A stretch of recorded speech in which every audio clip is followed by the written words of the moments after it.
Hello everyone, welcome back to e-learning classes of PNMRC High School.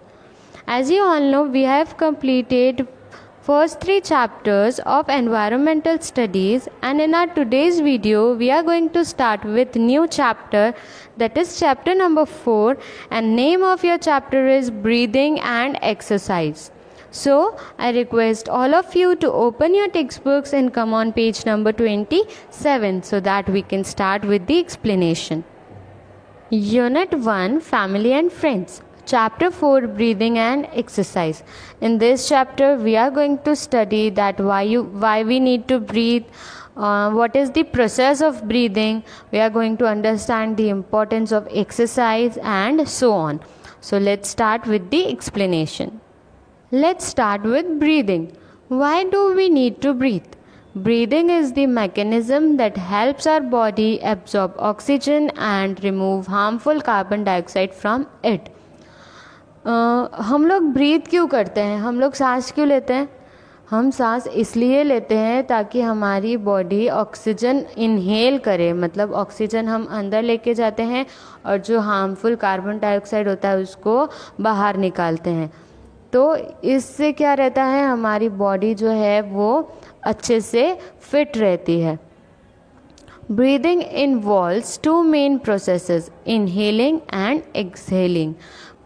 Breathing में 2 processes main होते हैं. कौन से? Inhaling and exhaling. इनहेलिंग मतलब इनहेल करके अंदर लेके जाना, एक्सहेल मतलब कुछ बाहर छोड़ना.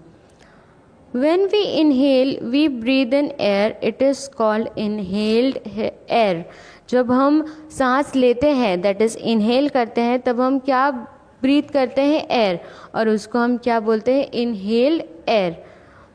When we exhale, we breathe out air. That is called exhaled air. और जब हम सांस छोड़ते हैं तो हम क्या करते हैं? exhale करते हैं. क्या exhale करते हैं? air. उसको हम क्या बोलते हैं? exhaled air. Inhaled air is different from exhaled air in many ways. जो हम सांस अंदर लेते हैं वो बहुत ही अलग होती है उस सांस से जो हम बाहर छोड़ते हैं. Below this paragraph you can notice a box is given to you all. On your left hand side the topic is inhaled air, and on your right hand side the topic is exhaled air. Inhaled air, it is rich in oxygen, it is less moist, it is cooler. जो सांस हम अंदर लेते हैं वो oxygen से भरी हुई होती है, ऑक्सीजन से रिच होती है, उसमें मॉइस्चर कम होता है और वो ठंडी होती है. whereas जो हम सांस बाहर छोड़ते हैं it is rich in carbon dioxide, it is more moist because it has more water vapor, it is warmer.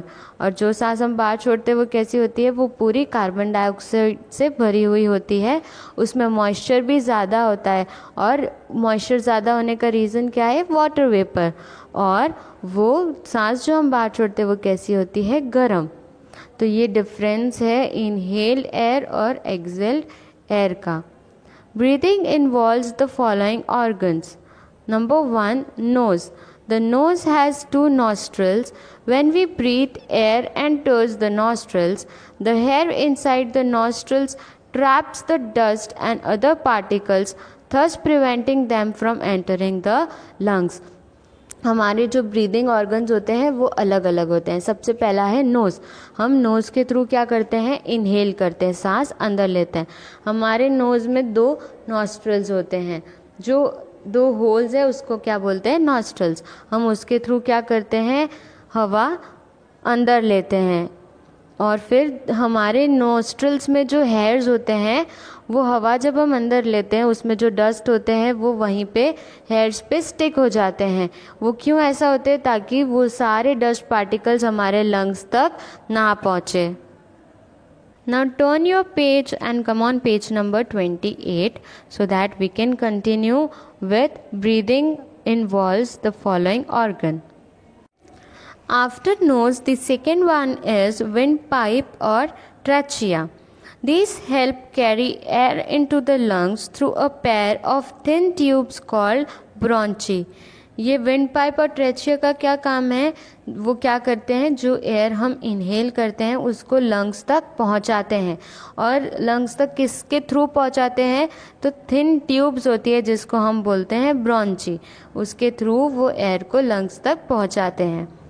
Next third one is bronchi. These are two tubes that help air reaches the lungs. ये bronchi 2 tubes हैं जो वो air को lungs तक पहुंचाने का काम करते हैं। And the fourth one is lungs. These are the 2 sponge bags like organs. जो लंग्स होते हैं वो कैसे होते हैं, स्पंज बैग की तरह ऑर्गन्स होते हैं। Where exchange of gases takes place, जहाँ पे गैसेस की जो चेंजेस होते हैं वो होते हैं। Oxygen gets absorbed and carbon dioxide is given out. और ऑक्सीजन जो हम इनहेल करते हैं, जो हम सांस लेते हैं, वो एब्जॉर्ब करते हैं, और जो हम कार्बन डाइऑक्साइड छोड़ते हैं वो हमारी बॉडी से बाहर निकालते हैं। Our lungs expand when we breathe in and contract when we breathe out. जब हम सांस लेते हैं हमारे लंग्स एक्सपांड होते हैं, बड़े होते हैं, और जब हम सांस छोड़ते हैं तो हमारे लंग्स क्या होते हैं, थोड़े छोटे हो जाते हैं, सिकुड़ जाते हैं। अगर आप नीचे डायग्राम में देखोगे तो आपको फर्स्ट वाले फिगर में दिखेगा, जब हम ब्रीथ इन कर रहे हैं नीचे एरो बना हुआ है तो वहाँ पे वो लंग्स क्या हो रहे हैं, एक्सपांड हो रहे हैं। वेरएज जब हम सांस बाहर छोड़ रहे हैं तो उसके साथ साथ लंग्स भी क्या हो रहे हैं, थोड़े कम हो रहे हैं, ऊपर जा रहे हैं, सिकुड़ रहे हैं। The diaphragm contracts when we breathe in and expands when we breathe out. इस प्रोसेस को क्या बोलते हैं, ब्रीदिंग सिस्टम। 5 ऑर्गन्स है ब्रीदिंग सिस्टम के। सबसे पहला था नोज, फिर था विंड पाइप और ट्रेचे, फिर था ब्रोंची और फिर था lungs. Oxygen absorbed into the lungs get transported to different parts of body through blood. जो ऑक्सीजन हमारे लंग्स एब्जॉर्ब करते हैं, जो हम सांस लेते हैं, और वो जो एयर होती है जब वो हमारे लंग्स तक पहुंच जाती है, फिर वो हमारी बॉडी के अलग अलग पार्ट्स में जाती है। किसके through, through blood. Blood rich in carbon dioxide is brought to the lungs which is then exhaled out of the nostrils. फिर वो ब्लड जो कार्बन डाइऑक्साइड में ज़्यादा होता है या कार्बन डाइऑक्साइड से भरा हुआ होता है वो लंग्स तक लेके आता है, और फिर हम उसको क्या करते हैं, हमारी बॉडी से एक्सेल करते हैं, हम सांस जैसे बाहर छोड़ते हैं। किसके through, through our nostrils. I hope you all are cleared with the explanation of this breathing part. Now we are going to continue with this topic in our next video. So my dear students, I want each and every one of you to read the chapter till the explanation we have done today. Remaining explanation we are going to cover in our next video. Till then, keep learning, keep completing your notebooks, stay home, stay safe, take care of yourself. Thank you.